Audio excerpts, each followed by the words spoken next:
Tiba-tiba saja hari Jumat kemarin IHSG naik 1,37%. Dan akhirnya membuat level IHSG sudah di atas level 7.000 lagi. Apakah artinya ada potensi IHSG rebound sampai bisa menyentuh level all time high-nya lagi atau bahkan lebih tinggi lagi? Yuk kita bahas.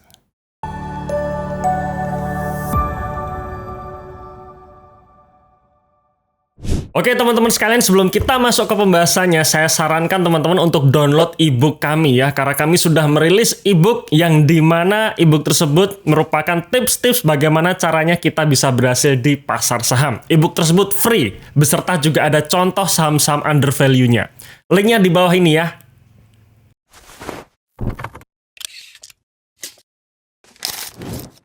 Masih segar ingatan di kepala kita, sekitar 2 minggu yang lalu kita mendengar berita heboh yaitu Morgan Stanley downgrade saham-saham IHSG. Dan mengenai berita Morgan Stanley ini pernah kita update ya, atau pernah kita bahas di video YouTube sebelumnya ya, videonya seperti ini.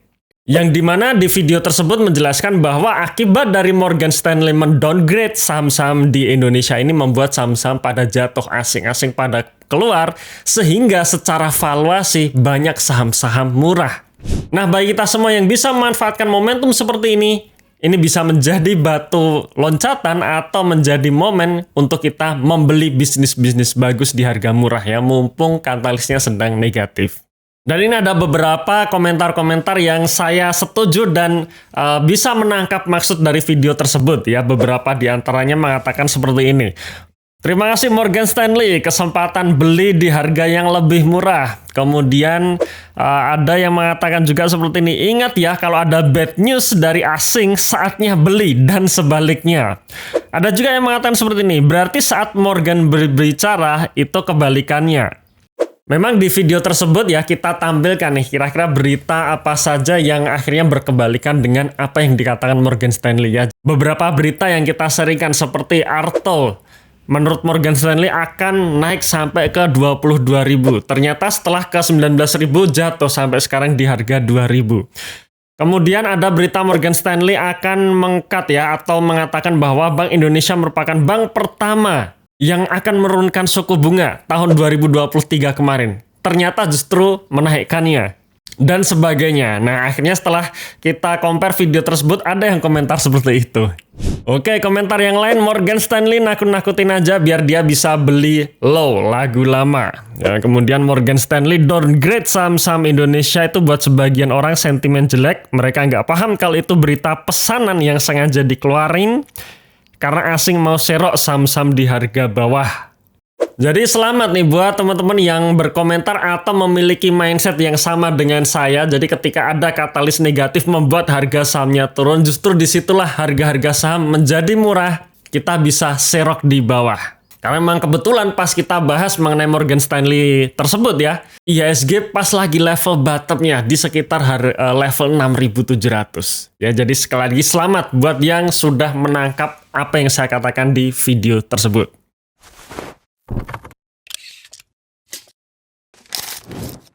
Hari Jumat kemarin akhirnya IHSG naik sekitar 1,37%, yang artinya IHSG sudah kembali berada di level di atas 7.000. Tentu saja ini kabar berita yang bagus ya, karena dengan IHSG berada di level di atas 7.000 ini membuat psikologi market ini kembali bergairah. Dimana kalau kita hitung secara year to date selama semester 1 ya, jadi kita hitung dari Januari sampai bulan Juni, IHSG hanya turun 2,88%. Ya, padahal pertengahan bulan Juni kemarin IHSG itu sempat turun dan menyentuh secara kinerja minus 7%. Cuman untungnya di 1 minggu terakhir ini rebound dan membuat IHSG kembali bergairah. Dan berikut ini adalah emiten-emiten penyumbang kenaikan IHSG hari Jumat kemarin, di mana nomor 1 adalah BBRI yang dimana di hari Jumat kemarin naik 3,1%, kemudian yang nomor 2 adalah BMRI, di mana hari Jumat kemarin naik 2,5%. Telkom naik 3,3%, BBCA naik 1,8%, dan Brand ini juga masih menyumbangkan kenaikan 2,8%. Plus kalau kita lihat lagi BBNI naik 1,7% di hari Jumat kemarin. Kita soroti emiten-emiten perbankan karena menurut saya IHSG yang normal, yang sehat saat ini harus dikontribusi oleh emiten-emiten perbankan, bukan yang lain.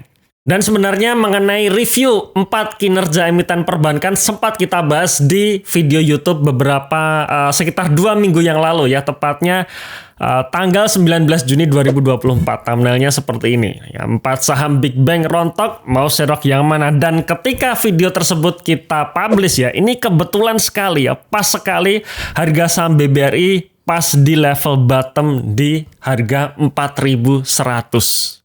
Artinya kalau misalkan teman-teman kemarin ada yang serok BBRI di harga 4.100 saat video tersebut dirilis, artinya teman-teman sudah floating profit sekitar 10% hari ini. Ya tentu saja kenaikan yield 10% hanya dalam waktu sekitar 2 minggu itu yield yang sangat-sangat bagus kalau kita bicara mengenai yield investasi ya. Nah, jadi siapa aja nih teman-teman di sini yang kemarin sempat serok saham-saham perbankan ya, bisa komen di bawah ini ya.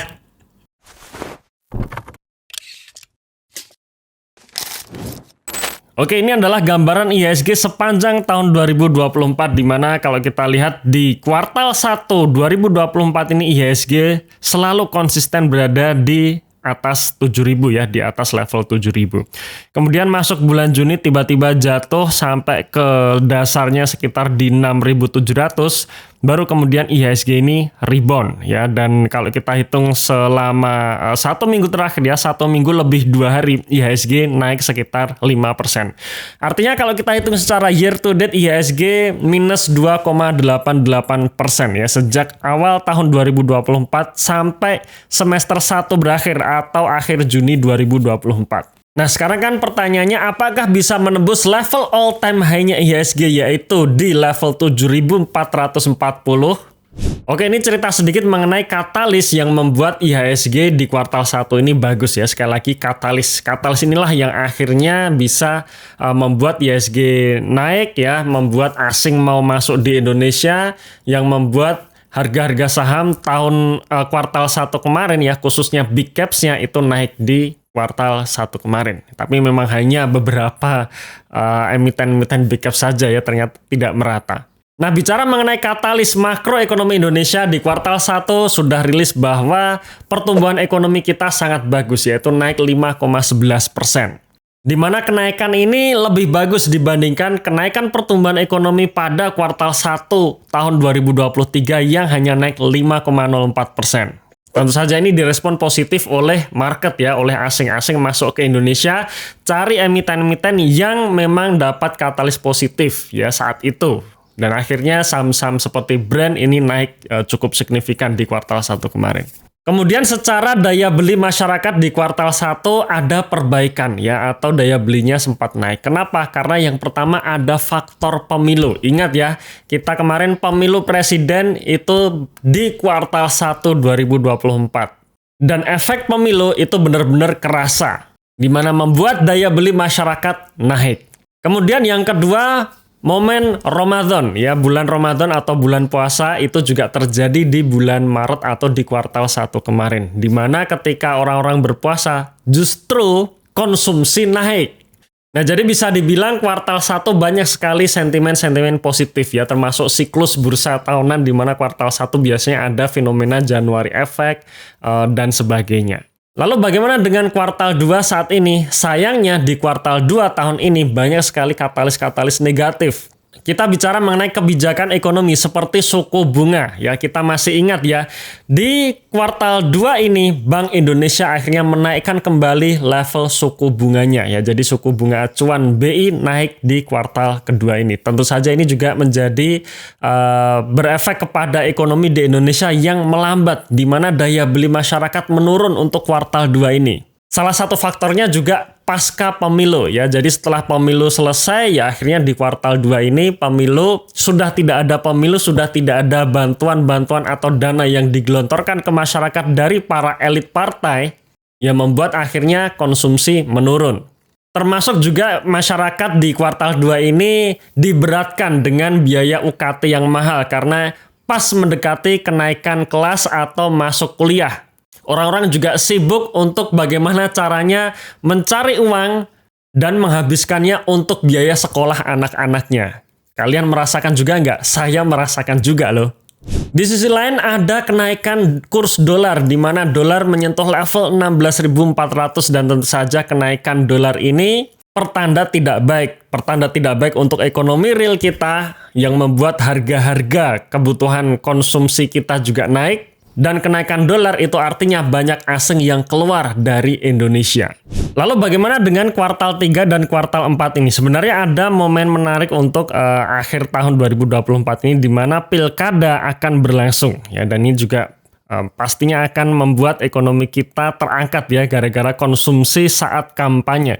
Cuman memang kampanye dari pilkada ini baru dimulai sekitar bulan September alias akhir kuartal 3. Nah, jadi bagaimana dengan kuartal 3 saya tidak tahu ya, saya juga bukan peramal apakah nanti akan menembus all time high-nya di kuartal 3 atau akhir tahun. Tapi saya optimisnya pada akhirnya IHSG akan menembus all time high-nya pada akhirnya. Cuman saya tidak tahu apakah di akhir tahun ini atau tahun depan. Ya, seperti kita lihat pada chart atau histori IHSG dalam jangka panjang, di mana kalau kita lihat dalam jangka panjang IHSG ini selalu naik dan selalu menembus all time high-nya.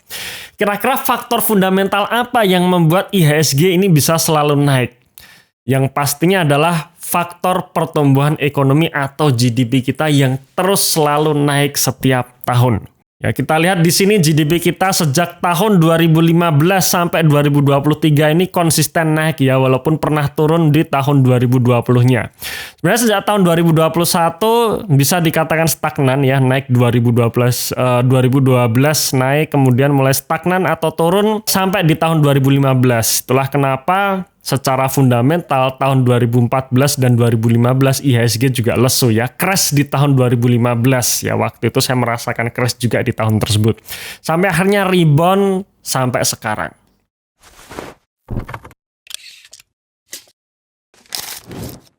Walaupun saya optimis pada akhirnya IHSG akan menembus all time high-nya alias dalam jangka panjang pasti akan selalu naik. Cuman saya juga berharap bahwa IHSG ini menjadi IHSG yang sehat. Ya, kenapa saya berkata demikian? Karena menurut saya IHSG saat ini walaupun levelnya sudah di atas 7.000, belum menunjukkan kesehatan atau belum normal. Kenapa? Kalau teman-teman lihat saham-saham penopang IHSG sepanjang tahun 2024 ini, di mana nomor 1, 2, dan 3 itu didominasi oleh emiten-emitennya Pak PP. Seperti TPIA yang naik 75%, AMMN naik 67%, dan Brand naik 34% sepanjang tahun ini, bahkan market cap-nya sudah di atas 1.000 triliun. Kemudian DSSA yang emitennya tidak liquid, yang harga sahamnya mencapai harga 200.000 per satu lembar saham. Alias kalau kita mau beli DSSA paling tidak untuk beli satu lot butuh dana sekitar 20 juta yang menurut saya ini juga tidak sehat. Sedangkan emiten-emiten perbankan ini hampir tidak ada ya, bahkan di sini hanya BBCA saja. BBRI tidak ada, BBNI tidak ada, BMRI yang ada ya, yang paling bawah. Menurut saya kenapa emiten-emiten perbankan seperti BBRI, BBNI ini tidak masuk dalam emiten-emiten yang menopang IHSG untuk tahun 2024 ini, karena memang kinerjanya sedang terpuruk ya. Kuartal 1 untuk BBRI terutama kinerjanya mengecewakan. Cuman kalau kita lihat kinerja per bulannya ini sudah mulai menandakan perbaikan ya, sudah mulai oke lagi, dan harapannya untuk kuartal 2 emiten-emiten yang sehat penyehat IHSG kinerjanya kembali naik sehingga IHSG kita ini bisa lebih sehat lagi alias bukan ditopang oleh saham-saham bubble. Oke, cukup sekian konten pada hari ini. Terima kasih ya sudah menonton sampai akhir. Semoga konten ini bermanfaat dan sampai jumpa di video berikutnya. Salam Passive Income.